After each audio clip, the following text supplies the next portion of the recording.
The feeling of being stuck. The room is quiet.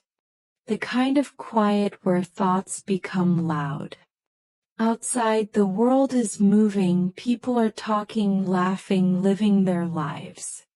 Inside, a learner sits with an English book open, eyes on the page, heart a little heavy. Today's episode begins not with excitement, but with honesty. Today is special. Tom welcomes everyone in a calm, gentle voice. He explains that this episode is different.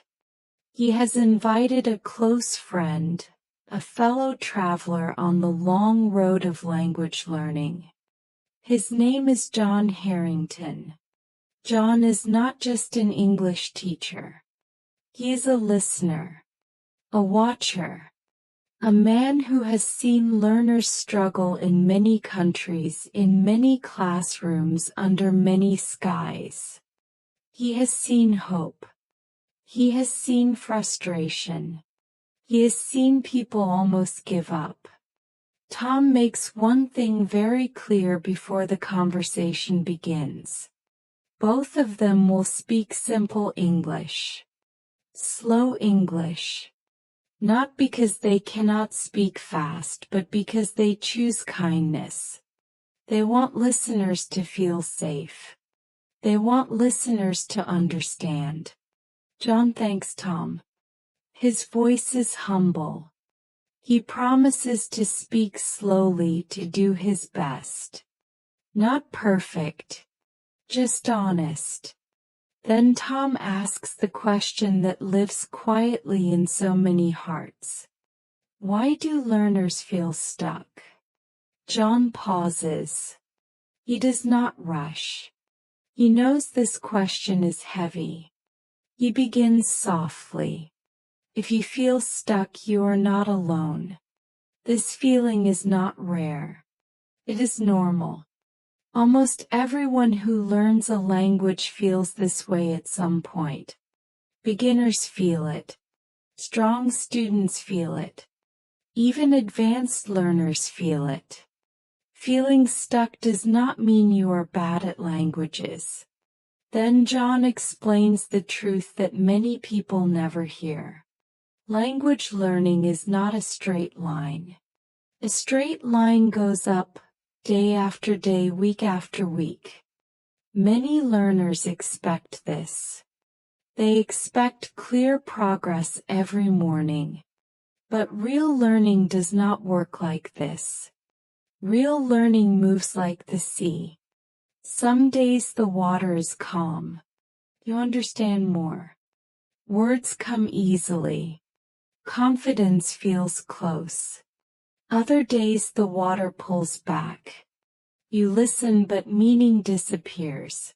You try to speak but the words hide. Sometimes it feels worse than before. Tom gently agrees.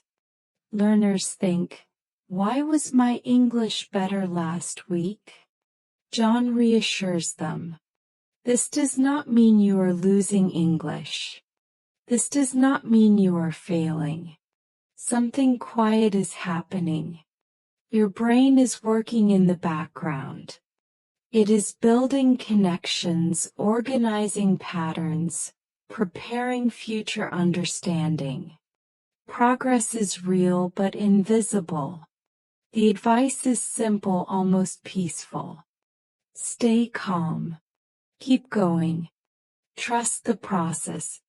Feeling stuck is often a sign that deep learning is happening beneath the surface. Another problem appears, John explains. Too much information.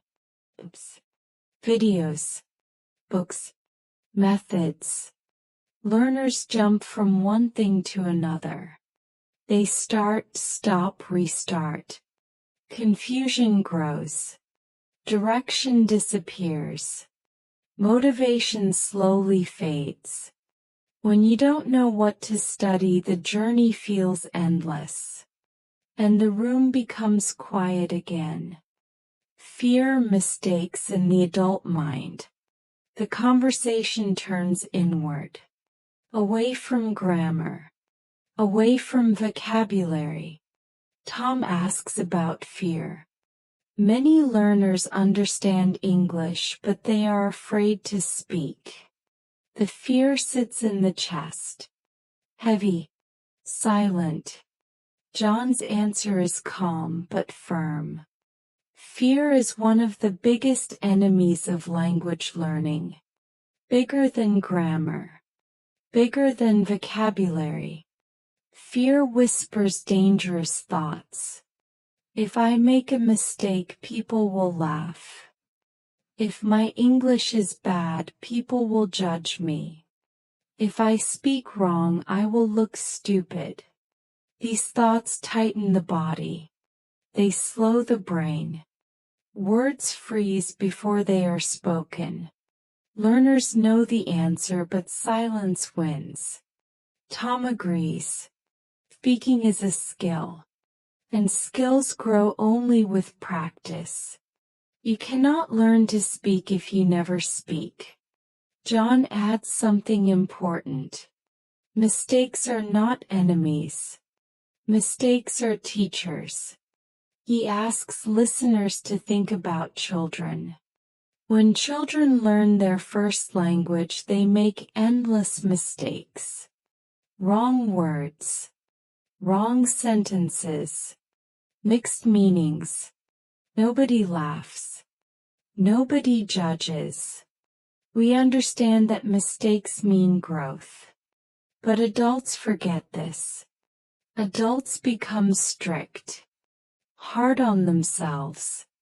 They want perfect grammar, perfect words, perfect accents. When reality does not match these expectations, disappointment appears. Tom says something powerful. Perfect English is not the goal. Communication is the goal.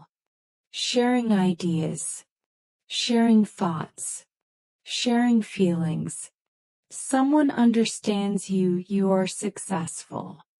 Even with simple sentences, even with mistakes, even with a strong accent. John speaks directly to the listener now. Do not wait to be perfect. Do not wait to know everything. Speak now. Make mistakes now. Learn now. Fear tells you to stop. Learning tells you to continue. And every time you choose learning over fear, your English grows a little stronger. Grammar, words, and gentle progress. The final part of the conversation feels lighter but still deep. Grammar enters the room.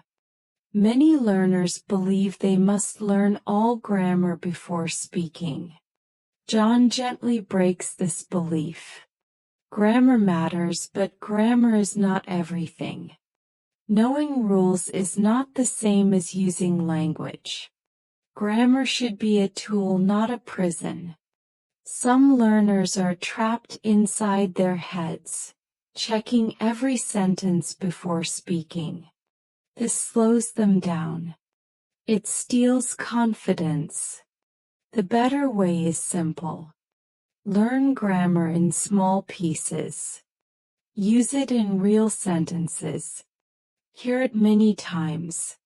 Over time, grammar becomes natural, quiet, automatic. Then comes vocabulary. Learners complain they forget words. John explains why. Words cannot live alone. When words are learned only with translation, they disappear quickly. Words need sentences, situations, stories. Context gives memory strength. Another mistake appears. Too many words. 10 words a day. 20 words a day. The brain becomes tired. 5 words used many times are better than 50 words forgotten. Slow learning is strong learning. The conversation ends warmly. Tom thanks John. John thanks the listeners. He reminds them to be kind to themselves. They are learning. They are growing. They are doing better than they think. The episode closes quietly.